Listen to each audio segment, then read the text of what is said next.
வணக்கம். அக்ஷய லக்ன பத்ததி ஜோதிடர் ஸ்ரீ குரு உமா வெங்கட்.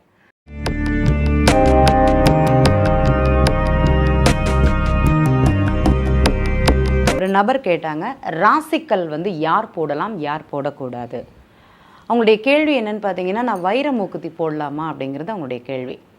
வைர மூக்குத்தி அப்படிங்கிறது எல்லாருமே போடலாம், எல்லா பெண்களுமே போடலாம். ஏன்னா அதோட கல்லின் அளவு அப்படிங்கிறது சின்னதாக இருக்கும், தாராளமாக அவங்க அணியலாம். அந்த வைர மூக்குத்தி ப்ளஸ் அதில் ஒரு மோதிரம், அதில் ஒரு லாக்கெட் அணியும் போது மட்டுமே இந்த ஜாதகருக்கு அந்த வைரம் அப்படிங்கிறது எந்த அளவுக்கு அணியலாம் அப்படிங்கிறத தெரிஞ்சுட்டு போடுறது அப்படிங்கிறது சிறப்பு. இப்போ கிரகங்களை பொறுத்த வரைக்கும் எல்லாருமே அந்த கற்கள் அப்படிங்கிறது ரொம்ப இம்பார்ட்டன்ட் கொடுக்குறாங்க இந்த காலகட்டத்தில்.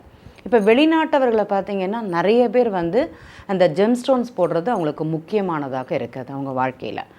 ஜாதகம் கேட்கும்போதே என்ன ராசிக்கல் அணியலாம், அது எந்த அளவுக்கு எனக்கு பயன்படும் அப்படிங்கிறது அவங்களுடைய கேள்வியாக இருக்குது. இப்போ நம்ம முன்னாடி சொன்ன மாதிரி தான் வைரம் பொறுத்த வரைக்கும் மூக்குத்தி மட்டுமே எல்லா பெண்களுக்கும், அதாவது பெண்கள் எல்லாருமே அணியலாமான்னு அணியலாம். அதோட கல்லின் அளவு அப்படிங்கிறது ரொம்ப சின்னது. இப்போ நான் ஒரு ஜெம்ஸ்டோன் போடுறேன் அப்படின்னா என்னோட உடல் எடையின், இப்போ ஒரு 60 கிலோவில் ஒரு நபர் இருந்தார்னா அந்த 60 கிலோவுக்கு 20 கிலோவுக்கு ஒரு கேரட் அளவு அப்படிங்கிறது போடணும். இப்போ இந்த ஒரு நபர் ஒரு கல் போடுறாரு ராசிக்கல் அப்படின்னா 60 கிலோவுக்கு 3 கேரட்டோட கல் அப்படிங்கிறது அவர் அணியணும். அதுதான் அவருக்கு தகுந்த அந்த ஜெம்ஸ்டோன்ஸோட அந்த பவர் அப்படிங்கிறது அவருக்கு கிடைக்கும். அதை போடுவதனால் அவருக்கு நன்மை ஏற்படுமானா கண்டிப்பாக ஏற்படும். இப்போ யாரெல்லாம் இதை போடலாம் அப்படிங்கிற ஒரு கேள்வி, நம்ம ஜாதகத்தில் இந்த ஜெம்ஸ்டோன்ஸ் யாரெல்லாம் போடலாம் அப்படிங்கிறது. இப்போ நம்ம பார்த்தோன்னா ஒருத்தங்களுக்கு பிறந்த நட்சத்திரம் அப்படிங்கிறது, ஏன்னா நட்சத்திரங்கள் பிறந்த நட்சத்திரங்கள் அடிப்படையில் தான் நீங்கள் ராசி கற்கள் அப்படிங்கிறது எல்லாருமே போடுறாங்க. ஒருத்தங்க மிருகசீஷ நட்சத்திரத்தில் பிறந்திருக்காங்க, அவங்க ஜாதகத்தில் பார்த்திங்கன்னா தற்போது அவங்களுக்கு என்ன தசாபுக்தி போகுதுன்னா சனி தசை போடுறது. என்னுடைய தொழிலுக்காக நான் இதை போடுறேன் அப்படிங்கிற மாதிரி சொல்கிறாங்க. அவங்களுடைய லக்னம் உதாரணமாக நான் சொல்லக்கூடியது மேஷ லக்னமாக இருக்குது, நான் சொல்லக்கூடியது அக்ஷய லக்னத்திற்கு மட்டுமே. அக்ஷய லக்னத்திற்கு மேஷ லக்னமாக இருக்குது. இப்போ நம்ம லக்னத்திற்கு பிரச்சனை கிடையாது, ஆனால் அந்த ராசிக்கல்லுக்கு அந்த மேஷ லக்னத்திற்கு தொழில் ஸ்தானாதிபதின்னு சொல்லக்கூடிய சனி பகவான் 10க்கும் 11க்கும் அதிபதி, லாபஸ்தானாதிபதியும் அவர் தான். அப்போ அவருக்கு சனி தசை நடக்கும்போது சனி பகவான் அவருடைய ஜாதகத்தில் 11ஆம் இடத்துல கும்பராசியிலேயே அவர் அமர்ந்தாலுமே இதை இவர் போடுறதுனால இவருக்கு பிரச்சனைகள் வருமானா கண்டிப்பாக தொழிலில் ஒரு பேரிழப்பு இந்த ஜாதகருக்கு ஏற்படும். நீங்கள் ராசிக்கல் போடும்போது உங்களுடைய கிரக அமைப்பின்படி தான் அந்த ராசிக்கல் அப்படிங்கிறது போடணும். அதே மாதிரி உங்களுடைய எடையின் அளவில் எந்த அளவு போடலாம் அப்படிங்கிறத கரெக்டான அந்த எடையுள்ள கற்களை போடுறதுனால் மட்டும்தான் உங்களுக்கு அதோட பவர், அதோட தன்மைகள் அப்படிங்கிறது உங்களுக்கு பயன்படும்னு சொல்லலாம். இப்போ இந்த ஜாதகர் மிருகசீஷம் நட்சத்திரத்தில் ஒருத்தங்க பிறந்து அவங்களுக்கு சனி தசை நடக்கிறதுனால அவங்க என்ன பண்ணாங்க, மேஷ லக்னத்திற்கு 10க்கும் 11க்கும் அதிபதி சனி பகவான். அப்போ அந்த தொழில் விருத்திக்காகவும் லாபத்திற்காகவும் அவர் சனி பகவானோட கல்லை போட்டார். சனி பகவான் அவருக்கு எங்கே இருக்கிறாருன்னா அவருடைய ஜாதக அமைப்பின்படி அவருக்கு கும்பலக்னத்திலே இருந்தார். இந்த கல்லை போட்ட உடனே அவருக்கு தொழிலில் நஷ்டமும் இருந்த தொழிலும் போய் ஒரு பெரும் பிரச்சனைக்கு ஆளாகி ஆவணி மாதத்தில் பிறந்த ஜாதகர் ரொம்ப சிறப்பாக இருந்தது. ஏன்னா அந்த ஜாதகருக்கு பெரும் கடன் அப்படிங்கிறதும் ஏற்பட்டு அவருக்கு அந்த தொழிலை விட்டே அந்த ஊரை விட்டே போகக்கூடிய ஒரு தன்மை, தலைமறைவான வாழ்க்கை அப்படிங்கிறது அந்த கல் அணிந்ததுனால் அந்த ஜாதகருக்கு ஏற்பட்டதுன்னா கண்டிப்பாக அணிஞ்சது. ஒரு ராசிக்கல் போடுறோம் அப்படின்னா அவர் எது சார்ந்த கல்கள் போடணும். அவர் போட்டது சனி பகவானுடைய இந்திர நீலக்கல் அப்படிங்கிறத அணிஞ்சார். இதனால் அவருக்கு பாதிப்பு பெரும் பாதிப்புன்னு சொல்லலாம். அவர் தலைமறைவான வாழ்க்கை இல்லைனா ஜெயிலுக்கு போகக்கூடிய ஒரு தன்மை அந்த ஜாதகருக்கு இருக்குதானா கண்டிப்பாக இருக்குது. இந்த லக்னம் அனுசரித்தும் இந்த தசாபுக்திகள் அனுசரித்தும் கல் அணியும் போது அந்த கல் உங்களுக்கு எந்த அளவுக்கு பயன்படும் அப்படிங்கிறத தெரிந்து அணிவது அப்படிங்கிறது ரொம்ப விசேஷம். என்னுடைய நண்பர் ஒருத்தங்க வைரம் போடுறேன்னு சொல்லிட்டு போட்டாங்க. அது நம்ம சொல்கிற மாதிரி மூக்குத்தி, கல், அதே மாதிரி மோதிரம், கம்மல் எல்லாமே சேர்த்து அவங்களுக்கு போடக்கூடாது. அவங்களுடைய லக்னம் பார்த்திங்கன்னா ரிஷப லக்னமாக இருந்தது. அப்போ இந்த ரிஷப லக்னக்காரங்களுக்கு வைரம் அப்படிங்கிறது சிறப்பாக இருக்குமானா சிறப்பாக இருக்காது. அவங்களுக்கு என்ன பண்ணது, வண்டியில் போகும்போது ஒரு சின்ன ஆக்சிடெண்ட் ஆகி அந்த வண்டி அப்படிங்கிறது சேதமடைந்தது, புது வண்டி. ஆனால் கடவுள் புண்ணியத்தில் அவங்களுக்கு எந்த ஒரு பாதிப்பும் இல்லை. ஆனால் அவங்களுக்கு அந்த கல் போட்ட ஒரு 45 நாள் கழித்து தான் அந்த ஒரு செயல் அப்படிங்கிறது ஆரம்பிக்கும். இப்போது ஒரு கல் இன்றைக்கி நான் போடுறேன், நாளைக்கு அது எனக்கு பலன் தருமானா கண்டிப்பாக அது கிடையாது. ஏன்னா ஒரு கல் அப்படிங்கிறது இத்தனை ஒரு மண்டலம் கழித்து தான் நமக்கு அதோட பலனை நமக்கு அது திருப்பி தரும். அது எனக்குண்டான தாக்கம் அப்படிங்கிறது அது செய்யும். இந்த ஜாதகர் அந்த கல் அணிந்து இத்தனை நாள் கழிஞ்சு அவருக்கு ஒரு பாதிப்பு ஏற்பட்டதானா கண்டிப்பாக ஏற்பட்டது. அதுக்கப்புறம் அந்த கல்லோட இதை மாற்றிட்டாங்க. இப்போது தற்போது அவர் ஜாதகத்தை பார்த்த பிறகு தான் தெரிந்தது அவருடைய லக்னம் அப்படிங்கிறது ரிஷப லக்னம். ரிஷப லக்னத்திற்கு வைரம் அப்படிங்கிறது போட்டதுனால இவருக்கு அந்த பிரச்சனை. அந்த வண்டி வாகனங்களில் விபத்து அப்படிங்கிறது இருந்தது.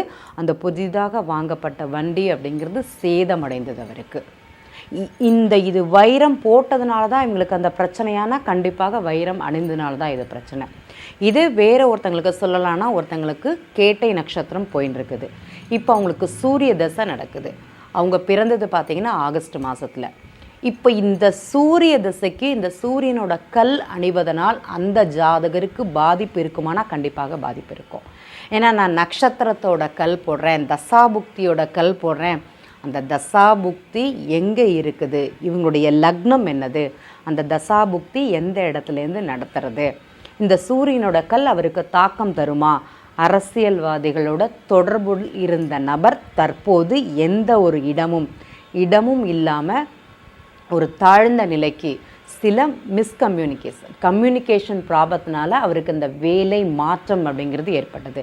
அவருடைய லக்னம் பார்த்திங்கன்னா கும்ப லக்னமாக இருந்தது. அப்போ அந்த தசை அப்படிங்கிறது நம்ம போடக்கூடிய கல், சூரியனோட கல் 7ஆம் அதிபதி, கும்ப லக்னத்திற்கு 7ஆம் அதிபதி சூரியன் 7லேயே இருக்கிறாங்க. அப்போது எனக்கு அந்த அரசியல் இதுவும் சமூகத்தில் ஒரு நல்ல அந்தஸ்தும் ஏற்படணும் அப்படிங்கிறது அவர் போட்டார். போட்ட உடனே அந்த 3 மாதம் காலத்திற்கு பிறகு அவர் வாழ்க்கையில் நடந்த மாற்றங்கள் அப்படிங்கிறது அதிகமாக இருந்தது.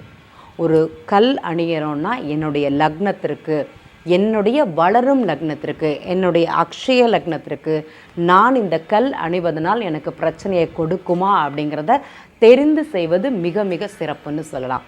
இந்த அக்ஷய லக்னம் நான் எப்படி தெரிஞ்சுக்கிறது அப்படின்னு சொல்லக்கூடிய நண்பர்கள் ப்ளே ஸ்டோரில் போய் ஏஎல்பி சாஃப்ட்வேர் போட்டிங்கன்னா, ஏஎல்பி அப்படிங்கிறத பதிவு பண்ணிங்கன்னா உங்களுக்கு சாஃப்ட்வேர் வரும். அது ஃப்ரீ சாஃப்ட்வேர்.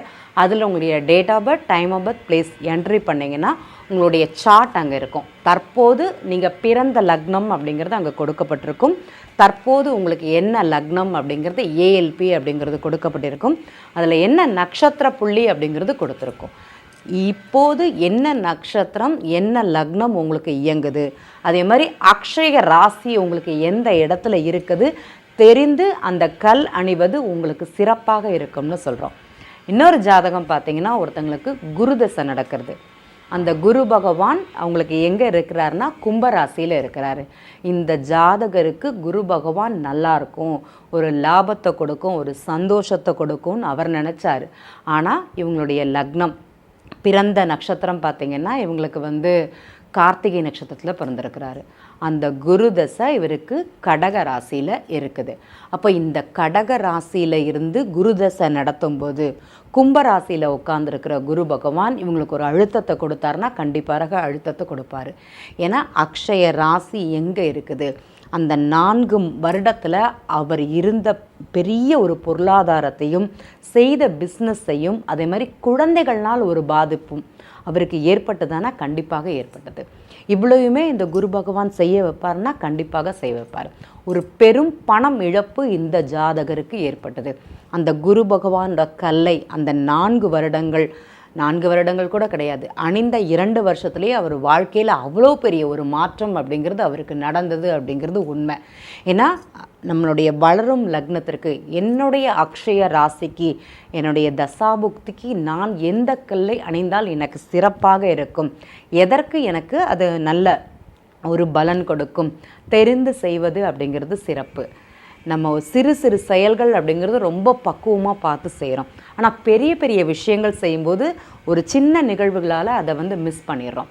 ஸோ நண்பர்கள் எந்த ராசிக்கல் அணிந்தாலுமே, எத்தனை காலம் அந்த ராசிக்கல் அணியலாம், என்னுடைய ராசிக்கு அந்த கல் எனக்கு ஏதுவாக இருக்குமா, நான் அணிந்தால் அதில் எந்த பிரச்சனையும் இருக்காதா அப்படிங்கிறத தெரிந்து அணிவது அப்படிங்கிறது சிறப்பு. அதே மாதிரி எந்த ஒரு பொருளையுமே நம்ம பயன்படுத்தும் போது ஒரு 6 மாதத்தில் ஒரு 41 நாள், அதாவது ஒரு நாள் மட்டுமாட்டி அதை கழட்டி ஒரு டப்பாவில் அலம்பிட்டு ஒரு டப்பாலேயோ ஒரு விபூதிக்குள்ளேயோ வைக்கிறது அப்படிங்கிறது சிறப்பு. இப்போ அதோட தன்மைகள் வெளிப்படுத்துறதுக்காக, இப்போ ஒரு கயர் கட்டுறாங்க அப்படின்னா ஒரு கருப்பில் நம்ம நூல் கட்டுறோம், அந்த நூலோட கால அளவுன்னு பார்த்தீங்கன்னா 41 நாள், ஒரு மண்டலம் மட்டும்தான். அதற்கப்புறம் அந்த நூலோட வேல்யூ இருக்குமானா இருக்காது. மறுபடியும் கோவிலில் போய் அது புதிய நூலாக வாங்கி நம்ம தான் கட்டுறோம். அதே மாதிரி கழுத்தில் ஒரு தாயத்து போடுவாங்க, அந்த தாயத்து போட்டிங்கனாலுமே அந்த தாயத்தோட அளவுன்னு பார்த்தீங்கன்னா அதில் உள்ள எதற்காக போட்டாலும் சரி, சிலர் இந்த வித்யா சுத்திரம்னு சொல்லுவாங்க, அதை எழுதி போட்டாலும் சரி, ஸ்ரீசக்கரம் எழுதி வச்சுருந்தாலுமே சரி, அந்த கால அளவுன்னு பார்த்தீங்கன்னா 1 வருடம் மட்டுமே.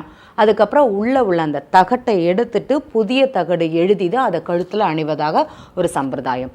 அதே மாதிரி நம்ம அணியக்கூடிய ராசிக்கல் அப்படிங்கிறது 1 மாதத்திற்கு 1 நாளாவது நம்ம கழுத்துலேருந்தோ கையிலேருந்தோ அதை அவிழ்த்து ஒரு அடைக்கப்பட்ட ஒரு இடத்துல, சிலர் இந்த ஒரு டப்பாக்குள்ளே அடைச்சி வைப்பாங்க, அதுவும் விபூதி டப்பாக்குள்ளே அடைச்சி வைக்கிறது அப்படிங்கிறது அதோட தன்மைகளை பின்னையும் வலுப்படுத்தி கொள்வதற்கு. இதை செய்து வந்தால் கண்டிப்பாக மாற்றம் அப்படிங்கிறது இருக்கணும். யார் செய்யணும், எந்த நேரத்தில் செய்யணும், எத்தனை நாள் அது உங்களுக்கு பயன்படும் அப்படிங்கிறத தெரிந்து செய்வது அப்படிங்கிறது சிறப்பு. மீண்டும் ஒரு வீடியோவில் சந்திப்போம். நன்றி.